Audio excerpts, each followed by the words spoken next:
It is an undeniable fact that today our kids trail too many other countries in math, in science, in reading. Our kids only get one shot at a decent education. They cannot afford to wait any longer. What happens to our students if nobody pays attention to them? We were all horribly shocked when we saw that we had a 7% proficiency rate in math. It actually dropped by 50% from the year before, and it was an issue. Less than half of the students in DC public schools are reading and doing math at their grade level. All the eyes in the country are now on DC. What we are embarking upon is a fight for the lives of children. One of my friends, Desmond, that was like my brother. He took this guy's iPhone and they shot him and he died right there. And that's when I changed my life around. We have $1.1 billion budget in DC public schools. The real question is how are we making it a priority to focus on the areas that need it the most?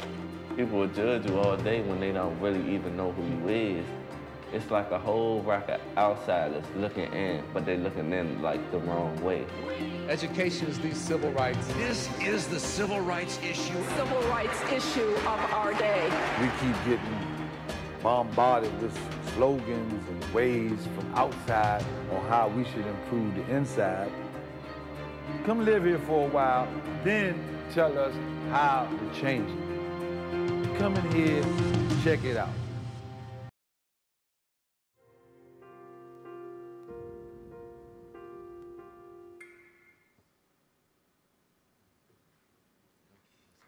Ladies and gentlemen, from Lumina, please welcome Jim Applegate.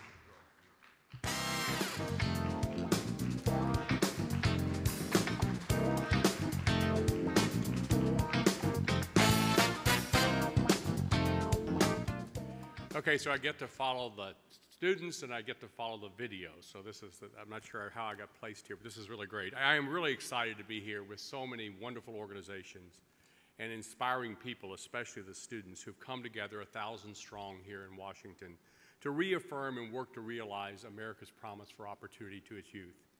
And today I want to focus on one of those promises, and that is providing an effective education that prepares our youth for careers, civic engagement, and lifelong learning. However, I must say today that in the 21st century, high school completion is the starting line, not the finish line along the path to life success.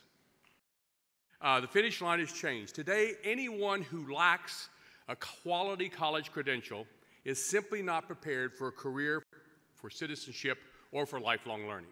In short, high school completion is a necessary but not sufficient cause for life success.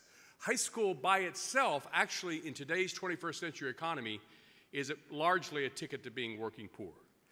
Now, for those of you who may not be familiar with the Lumina Foundation, we are the largest national foundation with the single goal of dramatically increasing college attainment rates in the United States. In fact, all of the work that we do is organized around one goal that we set in 2007, and that's what we call Goal 2025. And that is to increase the percentage of people in this country in the workforce with a high-quality college credential, and by that I mean a 2-year degree, a 4-year degree, to 60% by 2025.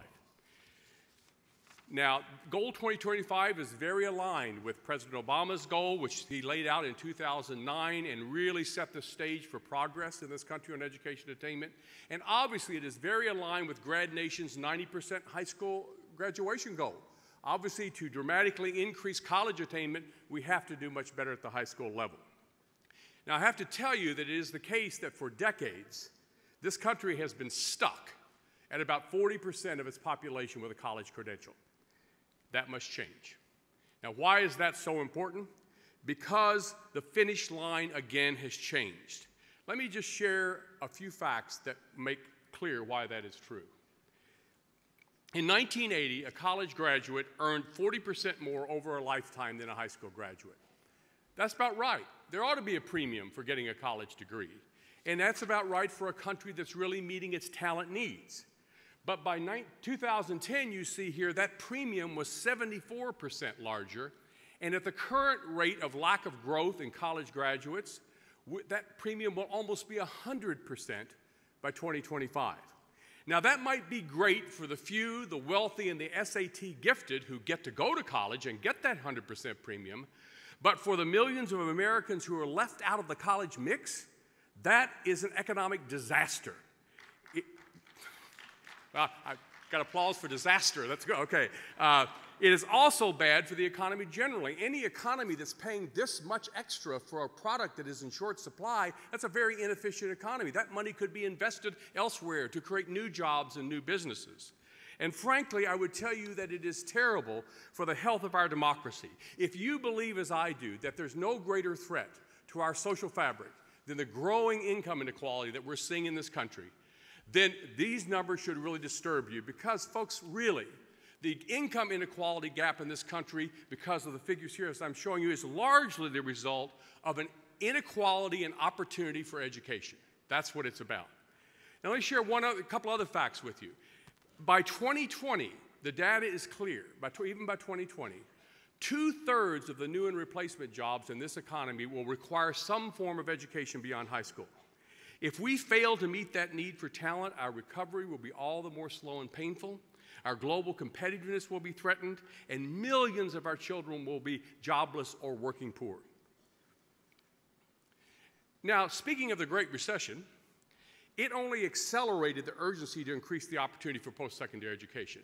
If you look at that bottom blue line there, the one that's disappearing off the charts, that's available jobs, good available jobs for people with a high school degree only.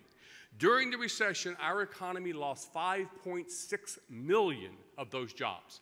And since the recovery has begun, we've lost another 230,000 jobs. But the story is very different for those who are able to obtain a college credential. As you see there, for those with associate degrees, that's the middle red line. Yes, we did lose jobs during the recession, about 1.6 million, but by the beginning of 2012, that market had almost recovered. And here's the startling thing. For those with four-year degrees, we never lost jobs. Let me repeat, we never lost jobs even in the depth of the recession. And by early 2012, there were actually 2 million more jobs available to those degree holders than before the recession began.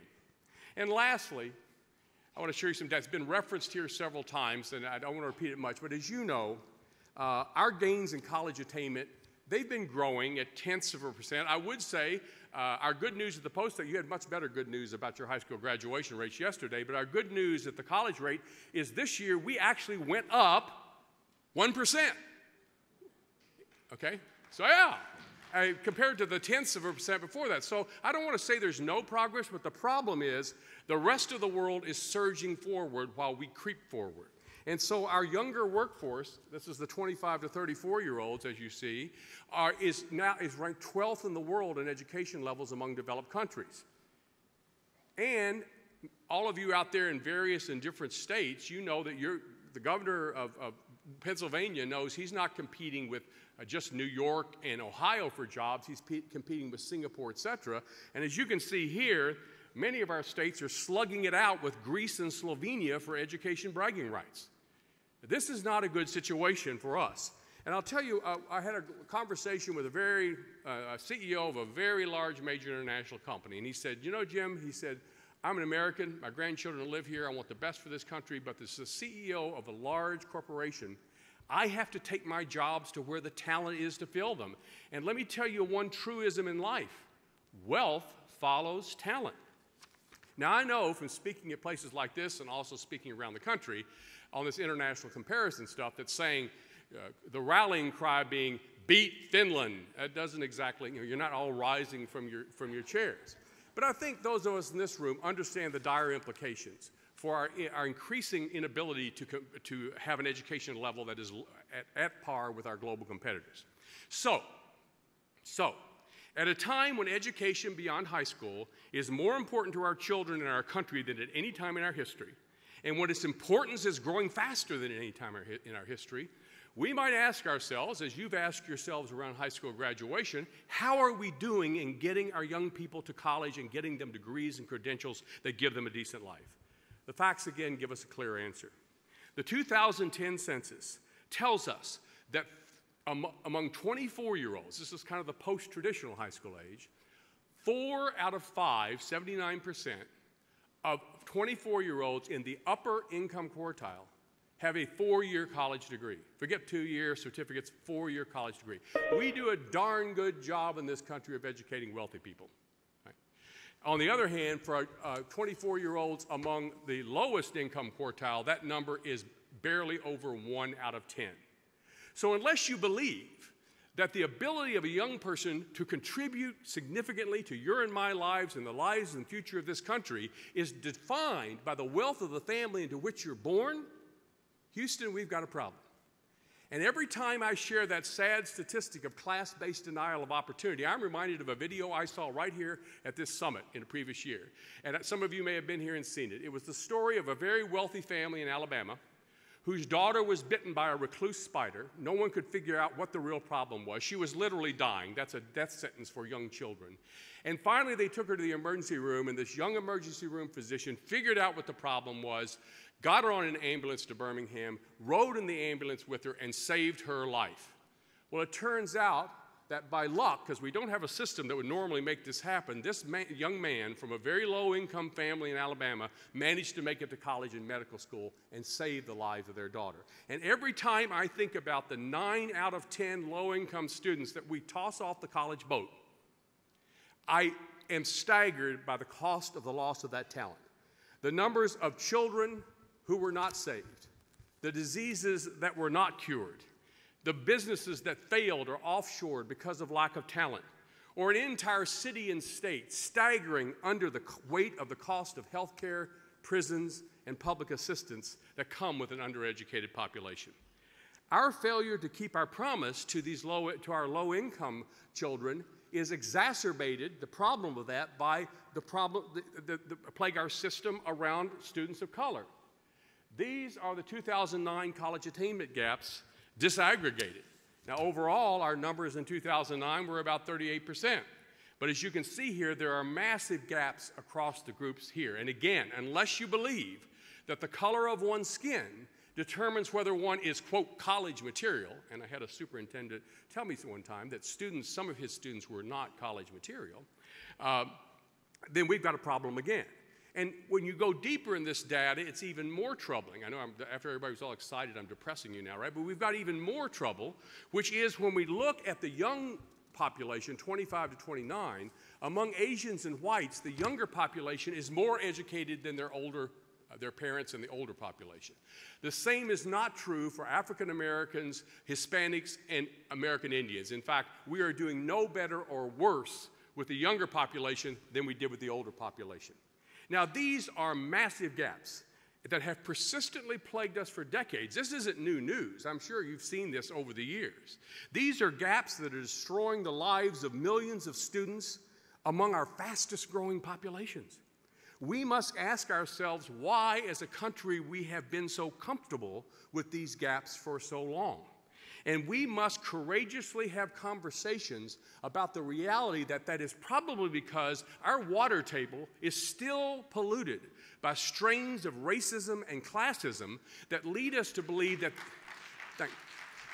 lead us to believe that the reason these gaps exist is because of who these people are, because of what they aren't, and blind us to the reality that the reason these gaps exist is because we have a system that systematically denies opportunity, and particularly in higher education, is more about the reproduction of privilege than it is providing opportunity. Now, we all know, and the Lumina Foundation, everyone here knows, that storyline has to change if this country is going to succeed. Now, I know I've laid out a set of challenges here, but folks here at Grad Nation, America's Promise, are used to big challenges, right? So we're going to take our energy and what you're doing with high school, we're going to take it to the post-secondary level. Because though our challenges are many, I am tremendously encouraged by the passion, the talent, and the capacity, not only represented in this room, but in hundreds of rooms that I visit and speak to across the country. I am convinced that our goal to fulfill Grad Nation, America's Promise for a 90% grad rate and moving on to a 60% college attainment rate is attainable if we work collectively, united, as Ralph said, to ensure that all of our students obtain a high school diploma and a college degree.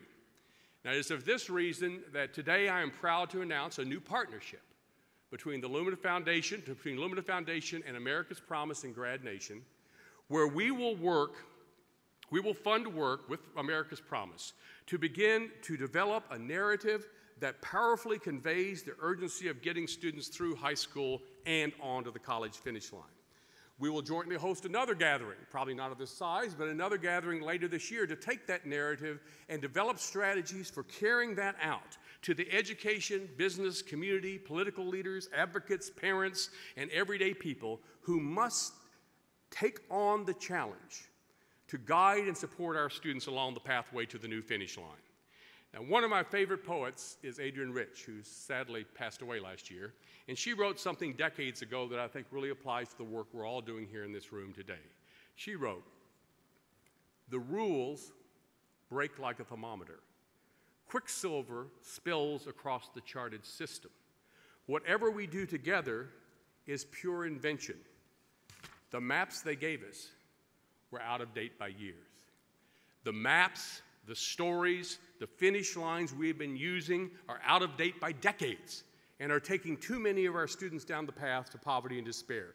We are here today to fulfill America's promise to create new maps, to define new finish lines, and create new paths to an effective education and a successful life for all of our students. That will require rewriting the story of America's future. And I'm delighted today to now introduce one of the most powerful advocates for the power of stories and a great story creator himself, Andy Goodman, who will be working with Lumina and America's Promise to create the powerful stories and narratives that will help us fulfill our promise for an effective education. But before I leave this podium, let me say to you again, thank you for your work. Thank you for allowing me to speak with you. Thank you for agreeing to work with us at Lumina to create and realize the narrative that concludes with every low-income student, every first-generation student, every student of color obtaining the effective education they need to improve their lives, save their lives, literally, and secure the future of this nation. Thank you very much. Thank you.